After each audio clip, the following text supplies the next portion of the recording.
One in my past life, my family planned to take my little brother camping in the mountains, leaving me at home. I was so jealous. I begged my parents to let me come along, but they only cared about their precious son and pushed me aside. I ended up kneeling on the ground, letting my brother ride on my back for 100 laps. I even laid down in the trunk, so I'd be allowed to go camping with them. When we got to the mountain, my brother wanted to ride on my back again. My knees were already red and swollen from the rocky ground, so I refused. He threw a fit and told on me, and my parents beat me until they broke my legs. That very night, a massive storm hit, causing a volcanic eruption and a landslide. Dad drove off with Mom and my brother, leaving me behind. I was swallowed by the mudslide. In this life, I tossed my brother off my back. He held his head and cried, "You're a meanie. You're not coming to the mountains with us." I nodded with a smile, "Have fun. This time around, some folks are going to pay." I was on my knees,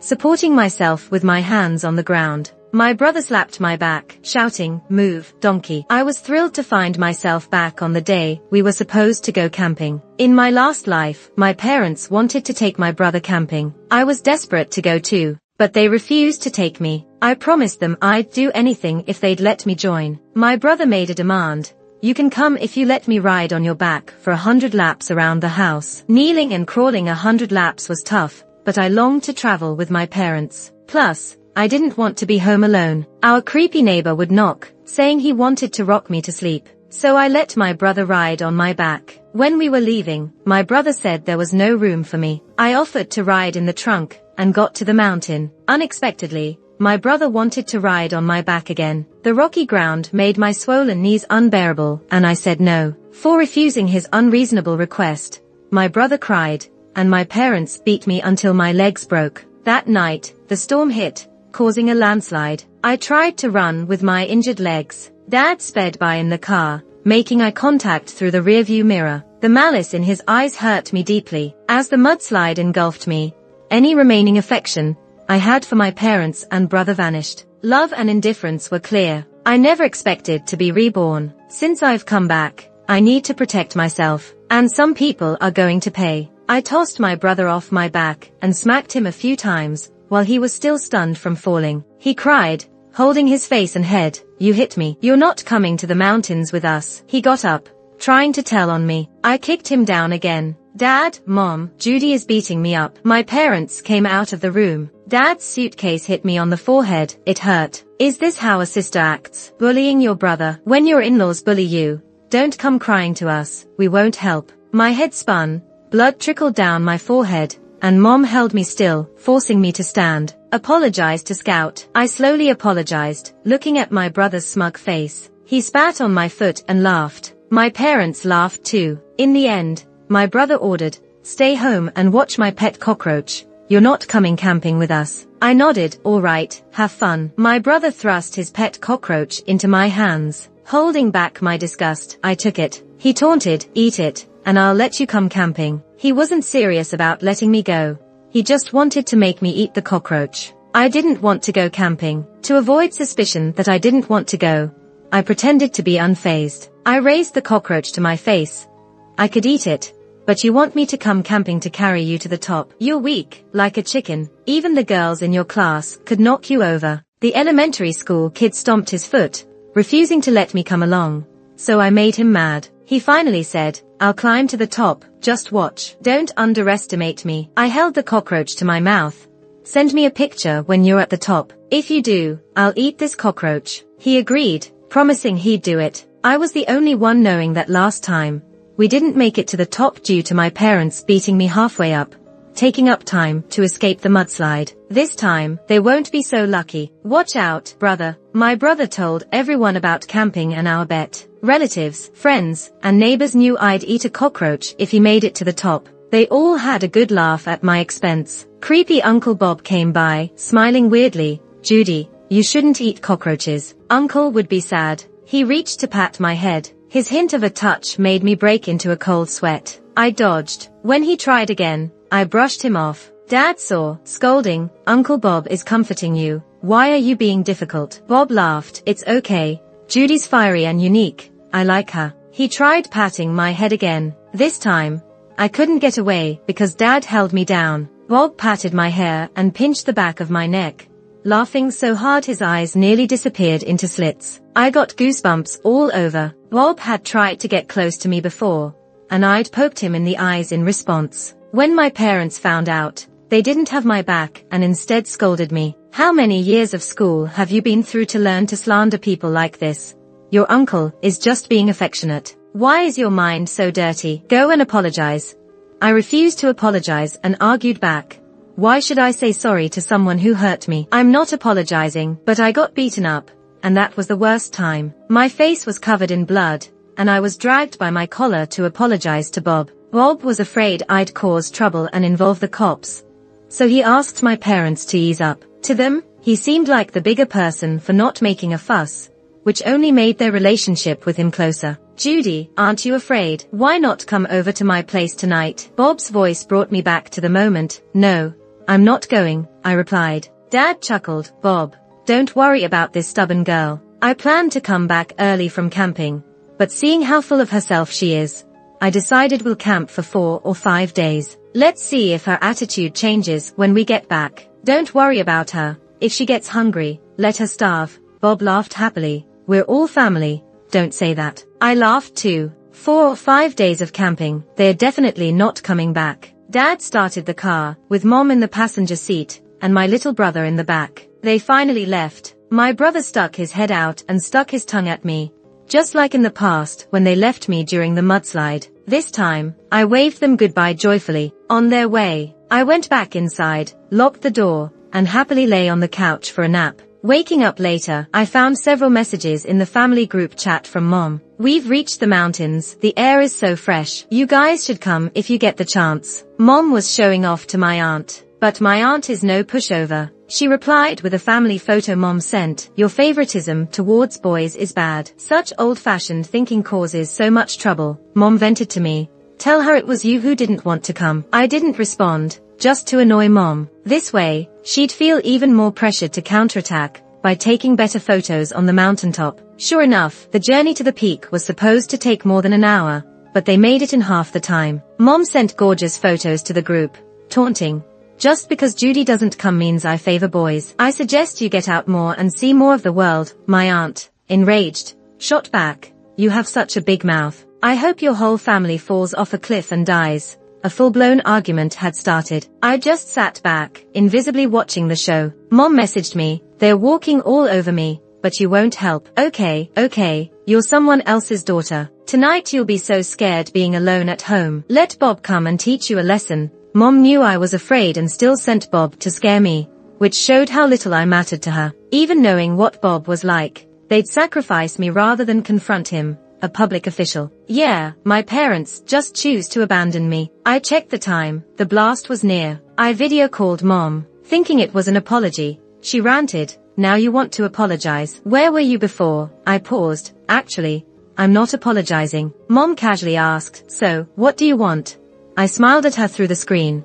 I came to see you make a fool of yourself. She chuckled. We'll see tonight who gets the last laugh. After the call, I was left in doubt. Did she have a backup plan? Were they coming back early from the mountain? Could they avoid the mudslide so easily? I contacted my brother. He boastfully told me to get ready to eat bugs in a few days, without a word about coming back. I felt relieved yet anxious. The only one I could think of was our neighbor, Bob. Night fell, and Bob showed up. As before, he lightly knocked. Judy, it's me. I made something tasty for you. Open up. I stayed silent, waiting for him to leave. But the next second, the lock turned. Bob had the spare key, the one Mom and Dad told him about. This was what Mom meant by watching my joke unfold. She wanted to see me humiliated. What a caring mother. Then we'll all perish together. I shouted into my phone, loud and clear. Officer, please help me. Bob smirked. Oh, you like role play? Do YA? Kids love games. I'll be the cop. You be the little thief.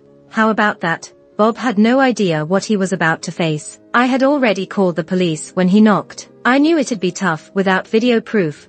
So when Bob rushed at me, I turned on the phone camera. I ran to the phone while recording, capturing everything he did. Evidence is solid. As Bob was being taken away, he kept protesting. No, I wouldn't hurt a middle schooler. Her family went on vacation and asked me to check in on her. I'm here because they asked, I even brought her food. You guys, as police officers, shouldn't just ignore logic.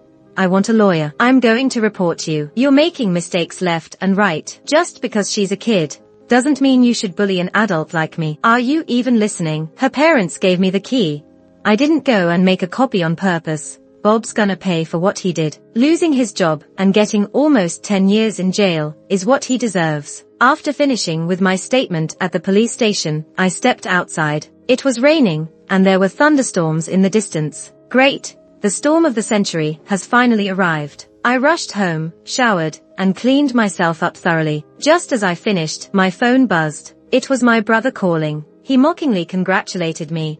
I heard you've become a woman now. Congrats, congrats. What a great chance. Now you can skip school and just go straight to getting married and having kids. Even though Bob's just a greasy dude in his 30s, you're lucky he likes you. Ha, this news excites me more than you eating cockroaches. Now, it'll just be me at home, getting all of Dad and Mom's attention. Yay, can't wait. In the video, a huge lightning bolt struck down near my brother, knocking over a tree. Whoa, that was close. That tree nearly got me, I sarcastically remarked, scared. Huh, what a coward. My brother, in his smug tone, replied, I'm not scared. Mom brought over seafood porridge for him and looked at my damp hair over the phone. Hey, were you and Bob just taking a shower together? He promised a bride price of $30,000. Marrying him means you'll be well off. You know, boom. A huge thunderclap lit up the night sky. The drizzle turned into a torrential downpour, nearly blowing Mom off her feet. In the chaos, she disconnected the video call. Now, the real show begins. Dad looked at the fallen trees and made a decision. Quick, quick.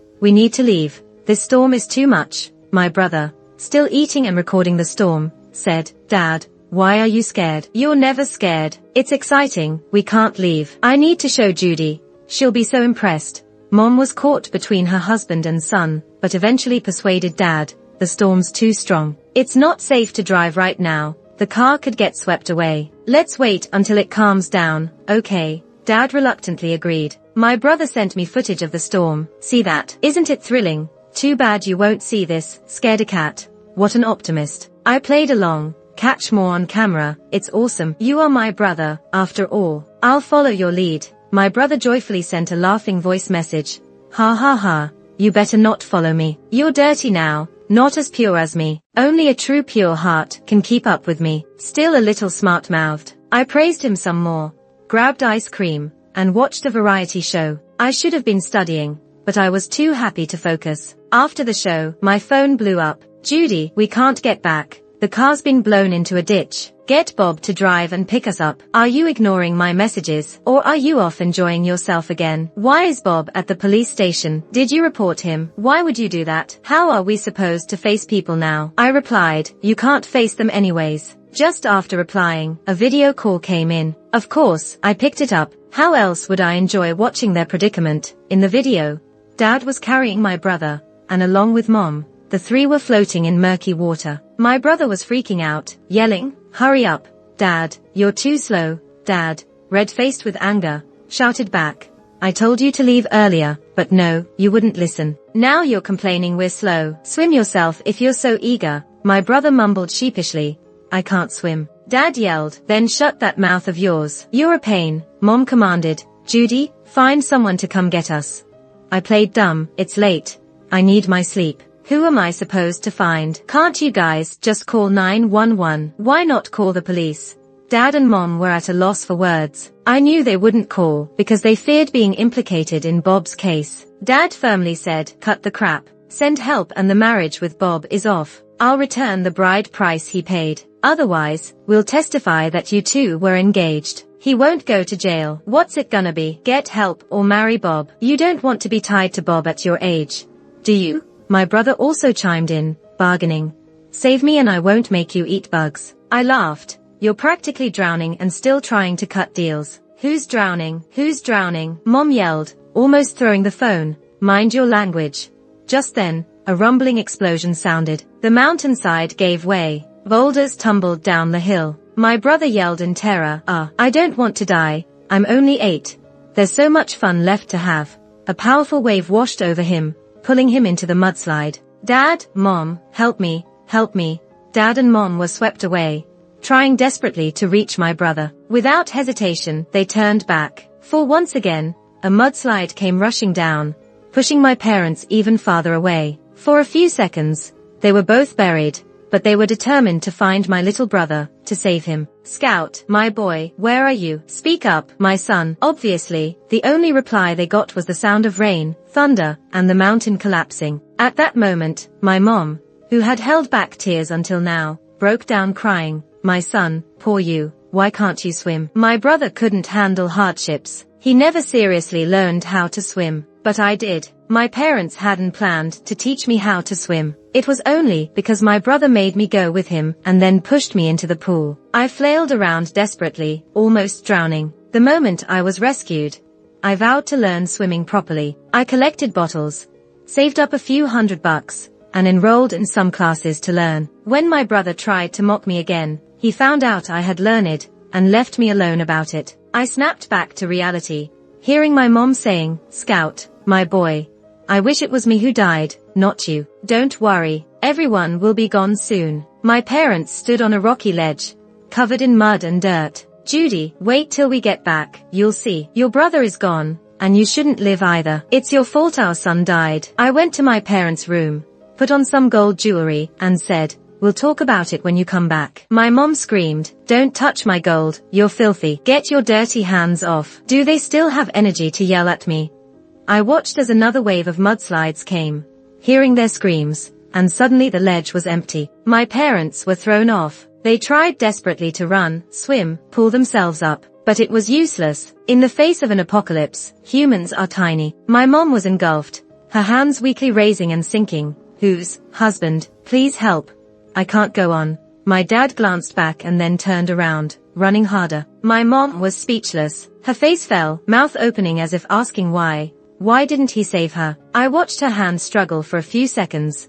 Then she was swallowed up by the mudslide, gone. The phone video cut off. Everything I saw felt so familiar, like I had lived it before. I knew no one could survive that. My dad was missing, so I assumed he was gone too. But 2 hours later, he called me. He had been washed towards a cliff and landed in a crevice, a small space where one misstep could send him falling. "Judy, save me please. Now your mom and brother are gone, it's just us. We're all we have. Let's forget the past. I'll treat you well from now on." I interrupted, "Forget it all." "No way, I don't want to forget." Dad pleaded, "All my savings are yours, everything, if you come save me." I chuckled, "If you die, it all belongs to me anyway." Dad cried hard. His tears blurred his vision, and he had no hands free to wipe them. We got a message in the family chat from Aunt, sarcastically saying, "Sister-in-law, it's raining so hard. You okay? Don't slip off a cliff." Dad remembered the relatives and asked Aunt for help.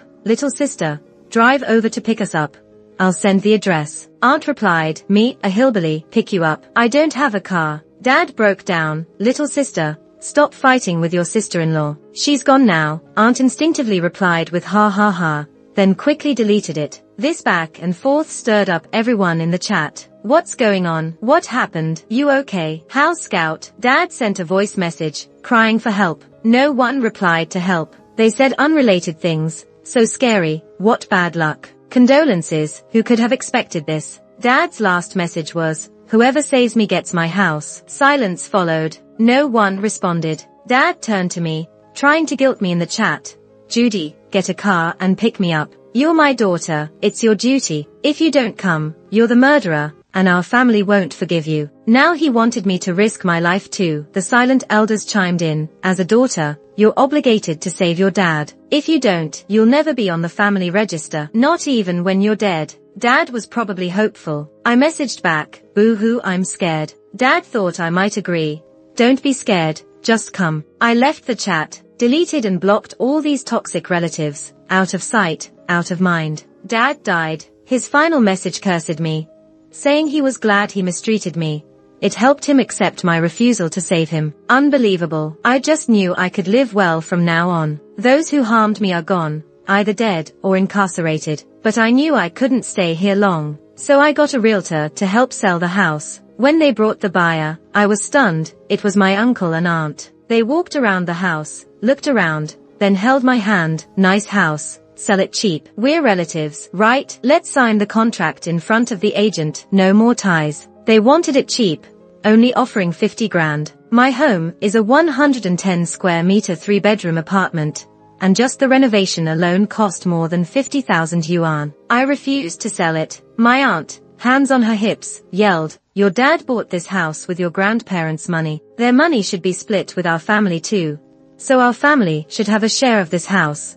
You can't be without a home in the future. We'll give you 50,000 yuan, and let you continue living here without charging rent. Isn't that great?"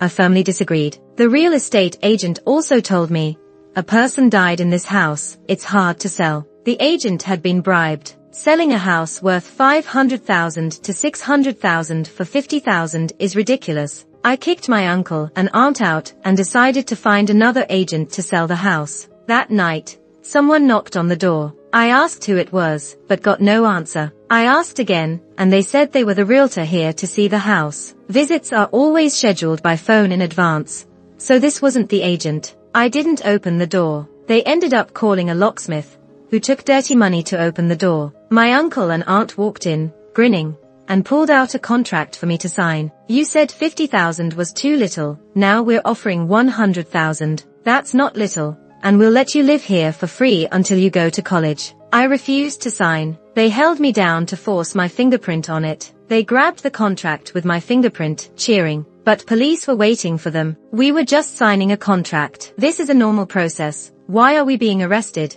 Let me go, let me go." My uncle was more anxious. They both thought having my fingerprint made it legit. In his excitement, he assaulted an officer. I showed the recording I had, clearly proving I was forced to sign. It was invalid. Both my uncle and aunt committed illegal entry, and the locksmith was arrested too. Later, the house finally sold. I went to a boarding school for my studies, leaving this place for good. Much later, when my uncle and aunt reached out again, I cursed them out. Bob's family also tried harassing me, and I told them off too. I focused on my studies and finally achieved the dreams I couldn't in my previous life. My future is long and beautiful.